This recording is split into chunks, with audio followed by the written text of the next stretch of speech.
చిట్యాల శ్వేత, తెలంగాణ సాయుధ పోరాట యోధురాలు చాకలి ఐలమ్మ మనవడు రామచంద్రం గారి కోడల్ని. మాది పాలకుర్తి.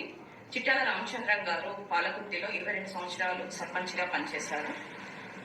సోమవారం సాయంత్రం సట్ల అంజలి అనే మా రజక జాతి ఆడపడుచు హత్యకు గురి కాబడింది.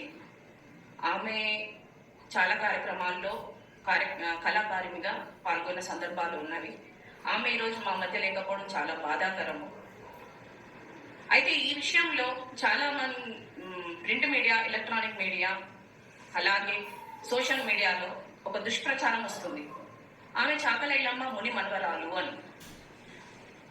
దయచేసి చెప్తున్నా, సట్ల అంజలి గారికి మాకు ఎటువంటి సంబంధము లేదు.